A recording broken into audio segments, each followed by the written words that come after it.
नमस्कार दोस्तों, आज हम बात करेंगे एनिमल टिश्यू की। ये वन शॉट वीडियो होने वाला है। ठीक है, इसके अंदर आपके एनसीईआरटी की हर एक लाइन क्लियर हो जाएगी। तो स्टार्ट करते हैं। एनिमल टिश्यू, जो एनिमल टिश्यू है वो कितने टाइप के हैं? एनिमल्स के अंदर कितने टाइप के टिश्यू है? 4 टाइप के। Epithelial tissue, connective tissue, muscular tissue और न्यूरल टिश्यू। 4 टाइप के हैं। इसके अंदर अपन मस्क्यूलर वाला कर चुके हैं, मस्क्यूलर टिश्यू कर चुके हैं, मसल्स वाला टिश्यू कर चुके हैं, अपन न्यूरल टिश्यू कर चुके हैं। ये अपन मस्कुलर वाला कर लिया अपन ने लोकोमोशन एंड मूवमेंट के अंदर, और न्यूरल टिश्यू कर लिया अपन ने नर्वस सिस्टम के अंदर। तो इस चैप्टर के अंदर कौन से टिश्यू करेंगे अपन? इपिथेलियल टिश्यू और कनेक्टिव टिश्यू अपन करने वाले हैं। ठीक है, तो बात करेंगे इपिथेलियल टिश्यू की। अब जो इपिथेलियल टिश्यू है वो 2 टाइप की टिश्यू है। इपिथेलियल टिश्यू प्रेजेंट कहाँ होगा? मैं आपको बता दूं कि जितने भी ऊपर की जो कवरिंग है अपनी बॉडी के अंदर, जितनी भी कवरिंग है वो इपिथेलियल टिश्यू से ही होती है। ठीक है, तो जो ऊपर की कवरिंग है वो सारी इपिथेलियल टिश्यू से है। तो ये 2 टाइप की है, 2 टाइप के होते हैं, एक सिंपल इपिथेलियल टिश्यू और एक कंपाउंड इपिथेलियल टिश्यू। ठीक है, दोनों में फर्क क्या है? सिंपल इपिथेलियल टिश्यू कैसा होता है? सिंगल लेयर ऑफ सेल्स की सिंगल लेयर जिसमें प्रेजेंट है ना, जो सिंपल सा है सिंगल लेयर प्रेजेंट है उसके अंदर, वो कौन सा होगा? अपना सिंपल इपिथेलियल टिश्यू। और जो कंपाउंड इपिथेलियल टिश्यू है वो क्या है? 2 और मोर लेयर्स ऑफ सेल्स की 2 या फिर 2 से ज्यादा लेयर्स प्रेजेंट होंगी, तो वो कंपाउंड इपिथेलियल टिश्यू है। एक एक की बात कर लेंगे। पहले बात करेंगे सिंपल इपिथेलियल टिश्यू की। सिंपल इपिथेलियल टिश्यू कितने टाइप के हैं? 3 टाइप के हैं। ठीक है, स्क्वेमस, क्यूबोइडल एंड कोलमर। ठीक है, 3 टाइप के हैं, स्क्वेमस, क्यूबोइडल एंड कोलमर। ठीक है, स्क्वेमस की बात कर लेते हैं। स्क्वेमस कैसा है? Flat sales with irregular boundaries. ठीक है, फ्लैट सेल्स है, बिल्कुल सेल्स कैसे है? फ्लैट है बिल्कुल। ठीक है, ये आप देख भी सकते हो इस डायग्राम के अंदर। सेल्स कैसे? बिल्कुल फ्लैट है विद इरेगुलर बाउंड्रीज जो है इनकी डिफाइंड नहीं है, इरेगुलर है। फंक्शन क्या है स्क्वेमस एपिथेलियम का? फंक्शन क्या है? डिफ्यूजन। ध्यान में रखना, फंक्शन क्या है? डिफ्यूजन फंक्शन दे रखा है। स्क्वेमस एपिथेलियम का जो फंक्शन है वो है डिफ्यूजन। ठीक है, कहाँ प्रेजेंट होती है ये? Blood vessel, air sacs of lungs. तो ये आपको वैसे पता लग गया होगा डिफ्यूजन कहाँ होता है। अपनी एयर जो एल्विलाई है, ठीक है, एयर सैक्स ऑफ लंग्स क्या है? एल्विलाई। ठीक है, एयर सैक्स कौन सी है? होगी एल्विलाई। ठीक है, तो एल्विलाई पर एक डिफ्यूजन होता है। ठीक है, CO2 और ऑक्सीजन का। और यहाँ पर एक और क्या है? ब्लड वेसल के अंदर, तो ब्लड वेसल के अंदर भी डिफ्यूजन होता है। तो यहाँ पर स्क्वेमस एपिथेलियम प्रेजेंट है। फिर बात करेंगे अपन क्यूबोइडल एपिथेलियम की। क्यूबोइडल एपिथेलियम कैसी है? क्यूब लाइक सेल्स है। सेल्स कैसी है? Cube like. ठीक है, डायग्राम में भी आप देख सकते हो कैसी सेल्स होंगी? क्यूब लाइक, क्यूब जैसी सेल्स होंगी। फंक्शन की बात करें तो सिक्रीशन का काम होगा इनका, सिक्रीट करते हैं और एब्जॉर्ब करते हैं। सिक्रीशन का काम है और एब्जॉर्प्शन का काम है क्यूबोइडल एपिथेलियम का। ठीक है, कहाँ प्रेजेंट होती है? प्रेजेंट कहाँ होती है ये? डक्ट ऑफ ग्लैंड्स की डक्ट में प्रेजेंट होंगी cuboidal epithelium. Tubular part of nephron का जो ट्यूबुलर पार्ट है ना, जो DCT है, PCT है, ठीक है, जो लूप ऑफ हेनले है, वो जो ट्यूबुलर पार्ट है उसके अंदर भी क्यूबोइडल एपिथेलियम प्रेजेंट होता है। और डक्ट ऑफ ग्लैंड्स की जो डक्ट्स हैं उनके अंदर भी क्यूबोइडल एपिथेलियम प्रेजेंट होता है। बात करेंगे फिर कोलमर एपिथेलियम की। सेल्स कैसी है इसके अंदर? Tall and slender cells. Tall है और स्लेंडर सेल्स है। Nucleus at base. न्यूक्लियस कहाँ प्रेजेंट है? बेस पर। डायग्राम में भी आप देख सकते हो न्यूक्लियस कहाँ पर प्रेजेंट है? बेस। ठीक है, और इन जो सेल्स है इनके ऊपर माइक्रोविलाई भी प्रेजेंट हो सकती है।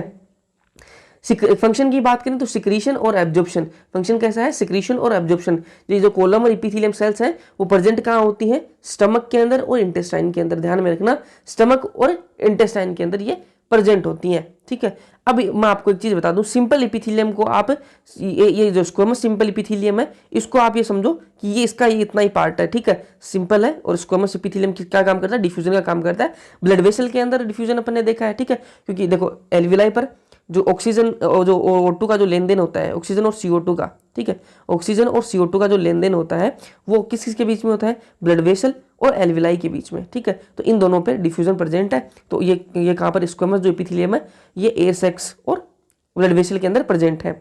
अब आप इसको भूल जाओ, अब मैं आपको बताता हूँ। इफ क्यूबोइडल और कोलमर, क्यूबोइडल एपिथेलियम की सेल्स और कोलमर एपिथेलियम की जो सेल्स हैं, अगर उन पे सीलिया प्रेजेंट है, bears cilia, if cuboidal columnar cells bears cilia. ठीक है, क्यूबोइडल एपिथेलियम की सेल्स और कोलमर एपिथेलियम की जो सेल्स है अगर उन पे सीलिया प्रेजेंट है तो उनको क्या बोलेंगे अपन? सीलिएटेड एपिथेलियम बोलेंगे। ठीक है, अगर उनकी सेल्स पर सीलिया प्रेजेंट है तो उनको सीलिएटेड एपिथेलियम बोलेंगे। ठीक है, अब सीलिएटेड एपिथेलियम में से काम क्या है? Moves particle and mucus. Mucus और पार्टिकल्स को मूव कराने का काम है, ठीक है। Moves particle and mucus, ciliated जो एपिथेलियम है उसका काम क्या है, म्यूकस और पार्टिकल्स का मूवमेंट कराना है सीलिया से। प्रेजेंट कहाँ होंगी, ब्रोंक्यूल्स के अंदर। ब्रोंक्यूल्स के अंदर आपको पता है म्यूकस, ठीक है, म्यूकस प्रेजेंट होता है, ठीक है। और पार्टिकल्स की बात करें तो एयर के साथ में और पार्टिकल्स भी आते हैं, ठीक है, तो उनको भी मूव कराने का काम है। फेलोपियन ट्यूब्स के अंदर, ठीक है, फेलोपियन ट्यूब्स के अंदर प्रेजेंट है, ठीक है। फेलोपियन ट्यूब्स के अंदर ओवम है, ठीक है, तो उसको मूव कराने के लिए सीलिएटेड एपिथेलियम। अब देखो, अगर इफ ये तो अपने सीलिएटेड एपिथेलियम की बात कर ली, अगर उन पे सीलिया प्रेजेंट है, if cuboidal columnar specialized for secretion, अगर क्यूबोइडल एपिथेलियम और कोलमर एपिथेलियम जो है वो स्पेशलाइज हो जाए किसके लिए, सिक्रीशन के लिए स्पेशलाइज हो जाए, ठीक है, तो उसको क्या बोलेंगे अपन, ग्लैंडुलर एपिथेलियम। जब सीलिया प्रेजेंट थी तो सीलिएटेड एपिथेलियम बोल दिया हमने, ठीक है। और जब क्यूबोइडल और कोलमर स्पेशलाइज हो गए किसके लिए, सिक्रीशन के लिए। जनरली सिक्रीशन काम किसका है, ग्लैंड्स का काम है, तो ग्लैंड्स वाला काम कर रहे हैं, इसलिए अपन क्या बोलेंगे, इसको ग्लैंडुलर एपिथेलियम बोल देंगे। अब जो ग्लैंडुलर एपिथेलियम है दो टाइप के हैं, यूनिसेलुलर, मल्टीसेलुलर। यूनिसेलुलर कैसे होंगे, आइसोलेटेड सेल्स। आइसोलेट, यूनिसेलुलर नाम से पता लग रहा है एक अलग ही सेल हो गया, आइसोलेटेड, ठीक है। और जो मल्टीसेलुलर है वो क्या है, क्लस्टर ऑफ सेल्स, ठीक है, सेल्स का एक क्लस्टर है, मतलब गुच्छा सा होगा सेल्स का मल्टीसेलुलर के अंदर। आइसोलेटेड सेल्स का जो यूनिसेलुलर का जो एग्जांपल है ग्लैंडुलर एपिथेलियम के अंदर वो क्या है, goblet cells of alimentary canal. Alimentary canal की जो गोबलेट सेल्स है वो क्या है, ग्लैंडुलर एपिथेलियम है। मल्टीसेलुलर की बात करें तो जो क्लस्टर ऑफ सेल्स है इसका एग्जांपल क्या है, स्लाइवरी ग्लैंड, ठीक है। ये अपना सिंपल एपिथेलियम कंप्लीट हो गया। अब बात करेंगे अपन कंपाउंड एपिथेलियम की। कंपाउंड एपिथेलियम, ठीक है, कंपाउंड एपिथेलियम की मैंने बात करी थी कि ये दो से या फिर दो से ज्यादा सेल्स की लेयर होगी तो वो कंपाउंड एपिथेलियम होगा। तो मल्टी लेयर्ड सेल्स, ठीक है, सेल्स कैसे होंगे, मल्टी लेयर की होंगी, दो या फिर दो से ज्यादा लेयर की सेल्स होंगी कंपाउंड एपिथेलियम के अंदर। काम क्या है इसका, प्रोटेक्शन अगेंस्ट स्ट्रेस। कोई भी स्ट्रेस है, ठीक है, तो उसके अगेंस्ट क्या करेगा, प्रोटेक्शन देगा, ठीक है। कंपाउंड एपिथेलियम कहां प्रेजेंट है, buccal cavity, pharynx, salivary gland की जो डक्ट्स है वहां पर प्रेजेंट है। जो कंपाउंड एपिथेलियम है वो प्रेजेंट कहां होता है, बक्कल कैविटी में, ठीक है, फेरिंग्स के अंदर, और सलाइवरी ग्लैंड्स की जो डक्ट्स है वहां पर, ठीक है। काम क्या है, protection against stress, multilayered cells होती हैं। ये अपन ने बात कर ली कंपाउंड एपिथेलियम की। अब बात करेंगे अपन सेल जंक्शंस की। सेल जंक्शंस, ठीक है, इसके अंदर तीन टाइप के हैं, टाइट, अधेरिंग और गैप, ठीक है। एक टाइट जंक्शन है, एक अधेरिंग जंक्शन है और एक गैप जंक्शन है, ठीक है। टाइट जंक्शन की बात करें तो कोई भी चीज आप जिसको अपन टाइटली अगर किसी चीज को बंद कर देंगे तो वो लीक नहीं होगी। जैसे मैं बात करूं पानी की बोतल है, उसको अगर आप टाइट उसका ढक्कन बंद कर दोगे, जो पानी की बोतल का जो ढक्कन है उसको अगर टाइटली आप बंद कर दोगे तो वो लीक नहीं होगा। तो टाइट जंक्शन का काम क्या है, स्टॉप लीकिंग, ठीक है, लीकिंग को रोकने के लिए टाइट जंक्शन का काम है। बात करेंगे अधेरिंग जंक्शन का, तो अधेरिंग का काम क्या है, परफॉर्म सीमेंटिंग। नाम से पता लग रहा है अधेरिंग किसके लिए है, चिपकाने के लिए काम है, ठीक है। तो चिपकाने का, सीमेंट किसका काम करती है, चिपकाने का, तो वैसा सही है, परफॉर्म सीमेंटिंग, चिपकाने का काम है, ठीक है। गैप जंक्शन की बात करें तो गैप किसी भी चीज के बीच में गैप होगी तो वहां से चीजें आ जा सकती है ना। तो ट्रांसफर ऑफ आयंस, आयंस का ट्रांसफर हो सकता है इससे, समटाइम्स बिग मॉलिक्यूल्स, और कई बार बिग मॉलिक्यूल्स भी आ जा सकते हैं और स्मॉल मॉलिक्यूल्स, ठीक है। तो ये अपना होगा गैप जंक्शन का। अब बात करेंगे अपन कनेक्टिव टिश्यू की। एपिथेलियल टिश्यू अपन ने कर लिया, अब कनेक्टिव टिश्यू अपना, ठीक है। कनेक्टिव टिश्यू, इसकी प्रॉपर्टीज क्या क्या है वो देख लेते हैं पहले। Most abundant and widely distributed, ठीक है, सबसे ज्यादा और वाइडली डिस्ट्रीब्यूटेड कौन सा टिश्यू है, कनेक्टिव टिश्यू, ठीक है। कनेक्टिव टिश्यू जो है अपना वो मोस्ट अबंडेंट, सबसे ज्यादा है और सबसे ज्यादा डिस्ट्रीब्यूटेड है कनेक्टिव टिश्यू। फंक्शन की बात करें तो फंक्शन क्या है इसका, linking and supporting other tissues and organs. जो दूसरे टिश्यूज और जो ऑर्गन्स हैं उनको एक आपस में जोड़ने का काम है इसका, लिंक करने का काम है और उनको सपोर्ट करने का काम है कनेक्टिव टिश्यू का। इन ऑल कनेक्टिव टिश्यू, सारे कनेक्टिव टिश्यू के अंदर एक्सेप्ट ब्लड, ब्लड भी क्या है, लिक्विड कनेक्टिव टिश्यू तो है ब्लड, ठीक है। तो सारे जो कनेक्टिव टिश्यू है उनकी बात हो रही है, लेकिन ब्लड को छोड़कर। The cells secrete fibers of structural protein called collagen और elastin, ठीक है। सारे जितने भी कनेक्टिव टिश्यू है सारे सिक्रीट, उनकी जो सेल्स है वो सारी क्या करेंगी, सिक्रीट करेंगी, क्या, फाइबर्स सिक्रीट करेंगी, फाइबर्स ऑफ स्ट्रक्चरल प्रोटीन। जो स्ट्रक्चरल प्रोटीन है उसकी फाइबर्स सिक्रीट करेंगी, जो वो क्या है, क्या बोलेंगे उनको, कोलेजन और इलास्टिन, ठीक है, जो ब्लड है वो नहीं करेगा ये। Cells also secrete modified polysaccharide. अब जो ये सेल्स है कनेक्टिव टिश्यू की, वो और क्या सिक्रीट करती है? Modified polysaccharide. मॉडिफाइड पॉलीसेकेराइड भी सिक्रीट करती हैं, विच एक्यूमुलेट, जो कि एक्यूमुलेट हो जाता है between cells and fibres. Cells और फाइबर्स के बीच में वो मॉडिफाइड पॉलीसेकेराइड है, वो एक्यूमुलेट हो जाता है एंड एक्ट एज मैट्रिक्स और ग्राउंड सब्सटेंस, और ये मैट्रिक्स या फिर ग्राउंड सब्सटेंस के रूप में वो काम करता है। जो कनेक्टिव टिश्यू है 3 टाइप के हैं, एक loose connective tissue, dense connective tissue और स्पेशलाइज्ड कनेक्टिव टिश्यू। ठीक है, जो लूज कनेक्टिव टिश्यू है वो कौन से होते हैं? Areolar and adipose. ठीक है, जो लूज कनेक्टिव टिश्यू है वो कौन से है? एरियोलर है अपना और एक एडिपोज है। डेंस कनेक्टिव टिश्यू की बात करें तो डेंस रेगुलर है और डेंस इरेगुलर है। ठीक है, डेंस कनेक्टिव टिश्यू कौन से हैं? डेंस रेगुलर और डेंस रेगुलर और डेंस इरेगुलर। ठीक है, स्पेशलाइज्ड कनेक्टिव टिश्यू की बात करें तो ब्लड है अपना, बोन है और कार्टिलेज है। ये किसमें आ गए? स्पेशलाइज्ड कनेक्टिव टिश्यू के अंदर। एक एक की बात कर लेंगे। पहले बात करेंगे लूज कनेक्टिव टिश्यू की। ठीक है, cells and fibres loosely arranged in semi fluid ground substance. ठीक है, जो सेमी फ्लूइड ग्राउंड सब्सटेंस है उसके अंदर लूजली अरेंज्ड है सेल्स और फाइबर्स। किसके? लूज कनेक्टिव टिश्यू के। Cells and fibres loosely arranged in semi fluid ground substance. जो सेमी फ्लूइड ग्राउंड सब्सटेंस है उसके अंदर लूजली अरेंज्ड है लूज कनेक्टिव टिश्यू के अंदर। 2 टाइप के मैंने आपको बताए, एरियोलर और एडिपोज कनेक्टिव टिश्यू। एक एक की बात कर लेंगे। Present beneath the skin, skin के नीचे प्रेजेंट है, स्किन के नीचे प्रेजेंट है क्या? Areolar connective tissue. Same adipose present beneath the skin, skin के नीचे प्रेजेंट है। तो यहाँ तो कोई इश्यू नहीं है, एरियोलर भी स्किन के नीचे है और एडिपोज कनेक्टिव टिश्यू भी स्किन के नीचे है। एरियोलर क्या काम करेगा? Serves support framework for epithelium. जो इपिथीलियम है उसके लिए क्या करेगा? सपोर्ट फ्रेमवर्क बनाएगा एरियोलर कनेक्टिव टिश्यू। ठीक है, और जो एडिपोज कनेक्टिव टिश्यू है, cells specialise to store fat. इसकी जो सेल्स हैं वो क्या करेंगी? फैट स्टोर करेंगी। ठीक है, फैट स्टोर करेंगी। Areolar connective tissue contains fibroblast होता है इनके अंदर, मैक्रोफेजेस एंड मास्ट सेल। 3 चीजें होती हैं, fibroblast, macrophages and mast cells. ठीक है, एडिपोज कनेक्टिव टिश्यू की बात करें तो excess nutrients stored in this in the form of fat. ठीक है, ये जो सेल्स हैं, देखो ध्यान से सुनो, एडिपोज कनेक्टिव टिश्यू को प्रेजेंट कहाँ होती है? बीनीथ द स्किन, स्किन के पीछे प्रेजेंट होती है। Cells specialise to store fat, इसकी जो सेल्स हैं, एडिपोज कनेक्टिव टिश्यू की जो सेल्स हैं वो किस चीज के लिए स्पेशलाइज हो जाती है? फैट स्टोरेज का काम है इनका। ठीक है, और जो एक्सेस न्यूट्रिएंट्स है, न्यूट्रिएंट्स मान लो एक्सेस के अंदर है तो उनको भी ये स्टोर कर लेते हैं। जो एडिपोज कनेक्टिव टिश्यू है वो उसको भी स्टोर कर लेता है, किस रूप में? फैट के रूप में। ठीक है, न्यूट्रिएंट्स को भी फैट बना लेता है ये। फिर बात करते हैं अपन डेंस कनेक्टिव टिश्यू की। डेंस कनेक्टिव टिश्यू की, लूज कनेक्टिव टिश्यू कैसा था? लूजली अरेंज्ड था। ठीक है, तो डेंस कनेक्टिव टिश्यू कैसा होगा? Fibres and fibroblast, fibres and fibroblast are compactly arranged, compactly packed होते हैं। फाइबर्स और जो फाइब्रोब्लास्ट हैं वो कॉम्पैक्टली पैक्ड होते हैं, इसलिए डेंस कनेक्टिव टिश्यू नाम दिया गया है। 2 टाइप के मैंने आपको बताया, डेंस रेगुलर और डेंस इरेगुलर। ठीक है, डेंस रेगुलर जो है उसके अंदर 2 है, टेंडन और लिगामेंट। ठीक है, टेंडन और लिगामेंट, ये आपने सुन रखा होगा नाम, टेंडन क्या होता है और लिगामेंट।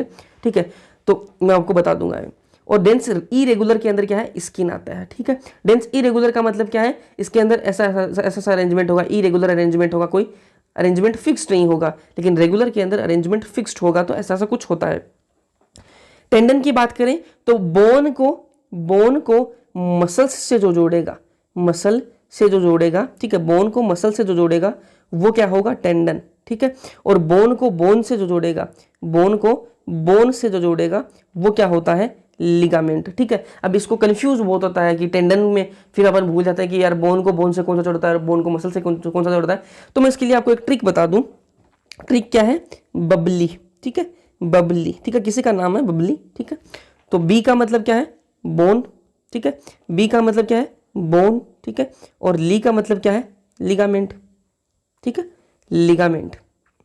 तो बोन को बोन से कौन जोड़ता है? लिगामेंट। तो ये आपको याद रह, किससे रह जाएगा? बबली से याद रह जाएगा। किसी लड़की का नाम है बबली। ठीक है, तो लिगामेंट बोन को बोन से जोड़ता है, तो इस ट्रिक से आप याद कर लो। तो ये आपको क्लियर हो जाएगा कि लिगामेंट अगर बोन को बोन से जोड़ रहा है तो टेंडन तो पता ही है फिर बोन को मसल से जोड़ेगा। ठीक है, ये यहाँ तक क्लियर हो गया। अब बात करेंगे अपन कार्टिलेज की। ठीक है, कार्टिलेज देखते हैं क्या होता है। कार्टिलेज, ठीक है, अब इसका क्या होता है? इसके अंदर कोंड्रोसाइट्स सेल्स ऑफ कार्टिलेज। कोंड्रोसाइट क्या होते हैं? सेल्स ऑफ कार्टिलेज, कार्टिलेज की जो सेल्स होती है ना उनको क्या बोलते हैं अपन, कॉन्ड्रोसाइट बोलते हैं, ठीक है। कार्टिलेज की जो सेल्स होती है उनको कॉन्ड्रोसाइट्स बोलते हैं, ठीक है। कार्टिलेज सॉलिड होता है, कार्टिलेज एक तो, ठीक है, कैसा होता है, सॉलिड होता है। प्लायबल होता है, प्लायबल का मतलब क्या है, देखो आप ऐसे समझो जैसे आपने यूज किया होगा रबर, ठीक है, इरेजर जो आपने यूज करते हो, तो उसके अंदर क्या होता है कि वो होता तो सॉलिड है ना, इरेजर होता सॉलिड है, लेकिन अब जब उसको दबाओगे, उस रबर को दबाओगे तो वो दब जाता है, ठीक है, प्रेस होता है ना वो, तो उस वैसा ही है, सॉलिड होते हैं और प्लायबल होता है, ठीक है। कार्टिलेज का जो इंटरसेलुलर मटेरियल होता है वो कैसा होता है, सॉलिड होता है और प्लायबल होता है, ठीक है। मोस्टली कार्टिलेज, ठीक है, एम्ब्रियो के अंदर, एम्ब्रियो जब होता है, ठीक है, जो अपन एम्ब्रियो थे या फिर जो भी एम्ब्रियो होता है, ठीक है, तो उसके अंदर क्या होता है, कार्टिलेज होती है, ठीक है। लेकिन जब वो अडल्ट होता है, ठीक है, जैसे वो बड़ा होता है तो जो उसकी बोन्स है, जो कार्टिलेज है वो बोन्स में कन्वर्ट हो जाती है, ठीक है। मोस्टली कार्टिलेज प्रेजेंट होती है एम्ब्रियो के अंदर, लेकिन जब वो बड़ा होता है, अडल्ट होता है, तब उसकी जो कार्टिलेज है वो रिप्लेस हो जाती है बोन्स से, ठीक है, रिप्लेस्ड बाई बोन्स। कहाँ कहाँ प्रेजेंट होती है cartilage, tip of nose, nose की टिप के अंदर, ठीक है, आप हिला के भी देख सकते हो, तो अगर हड्डी होती है एकदम से सॉलिड तो वो हिलता नहीं ना नोज आपका, ठीक है, हाथ से ला के देखोगे तो वहां पर क्या कार्टिलेज प्रेजेंट है, ठीक है, हड्डी भी है लेकिन आगे जो टिप है नोज की वहां पर कार्टिलेज है। आउटर ईयर, आउटर ईयर को भी आप हिला सकते हो, ठीक है, जॉइंट्स है यहाँ पर, ठीक है, तो जो जॉइंट्स है वहां पर कार्टिलेज है, ठीक है, तो आउटर जो ईयर है उसके अंदर भी कार्टिलेज प्रेजेंट है। बिटवीन वर्टिब्रल कॉलम और वर्टिब्रल कॉलम्स के बीच में भी कार्टिलेज प्रेजेंट है। लिम्स के अंदर है और हैंड्स के अंदर कार्टिलेज है। अब बात करेंगे अपन बोन की, ठीक है, बोन की। बोन की जो सेल्स है उनको क्या बोलते हैं, ओस्टियोसाइट्स। जो ओस्टियोसाइट्स है वो क्या है, बोन सेल्स, ठीक है। देखो कॉन्ड्रोसाइट्स क्या अपन ने किसको बोला था, कार्टिलेज की जो सेल्स थी उसको कॉन्ड्रोसाइट बोला था, और जो बोन्स है उनको क्या, बोन्स की जो सेल्स है उनको क्या बोलेंगे अपन, osteocyte. Osteocytes present in space called lacuna, ठीक है, ओस्टियोसाइट्स प्रेजेंट कहां होती है, एक स्पेस प्रेजेंट है लेक्यूना, उसके अंदर ओस्टियोसाइट्स प्रेजेंट होती हैं। ग्राउंड सब्सटेंस, जो ग्राउंड सब्सटेंस है वो कैसा होता है, हार्ड होता है इनका, ठीक है, बोन्स का तो अपने को पता ही है, हार्ड होती है बोन्स और नॉन प्लायबल होती है, कितनी दबा लो दबती नहीं है, जो बोन्स हैं वो दबती नहीं है, तो नॉन प्लायबल है, हार्ड होती है वो non pliable. Rich in calcium ion, ठीक है, कैल्शियम सबसे ज्यादा, जो बोन्स बनी किससे होती है, कैल्शियम से तो बनी हुई होती है, ठीक है, तो rich in calcium and collagen, collagen और कैल्शियम में रिच होती है बोन्स। प्रोवाइड स्ट्रक्चरल फ्रेमवर्क, अपना जो सारा है जो स्केलेटन है वो किससे, बोन्स से बना हुआ है, तो स्ट्रक्चरल जो फ्रेमवर्क है वो कौन बनाता है, बोन्स बनाती हैं। जो लॉन्ग बोन्स होती है ना, जो लॉन्ग बोन्स होते हैं जैसे फीमर है, ठीक है, तो इनके अंदर क्या है प्रेजेंट है, इनके अंदर क्या प्रेजेंट है, बोन मेरो होता है, ठीक है, तो बोन मेरो क्या होती है, साइट ऑफ ब्लड फॉर्मेशन, ठीक है, बोन मेरो क्या होती है, साइड ऑफ ब्लड फॉर्मेशन। जो लॉन्ग बोन्स होती है ना उनके अंदर बोन मेरो प्रेजेंट होता है, और वो बोन मेरो क्या होता है, साइट ऑफ ब्लड फॉर्मेशन। तो ये अपना चैप्टर कंप्लीट हो गया, एनिमल टिश्यू अपने कंप्लीट कर लिया। कॉकरोच का दूसरा वीडियो आएगा, तो ये अपनी चैप्टर कंप्लीट हो चुका है। एक बार वापस आप इसको नोट्स तो आपको मिल जाएंगे टेलीग्राम चैनल पर, तो आप वहाँ से अच्छे से देख लेना और आपको सारा से कुछ समझ में आ जाएगा। इंस्टा और टेलीग्राम की स्क्रीन पर आ गए होंगे हैंडल, तो इंस्टा पर आप मेरे को फॉलो कर लो, टेलीग्राम पे ज्वाइन कर लो, टेलीग्राम पर आपको PDF वगैरह मिलती रहेंगी। वीडियो अगर पसंद आए तो लाइक कर दो, चैनल को सब्सक्राइब कर लो। Thank you so much.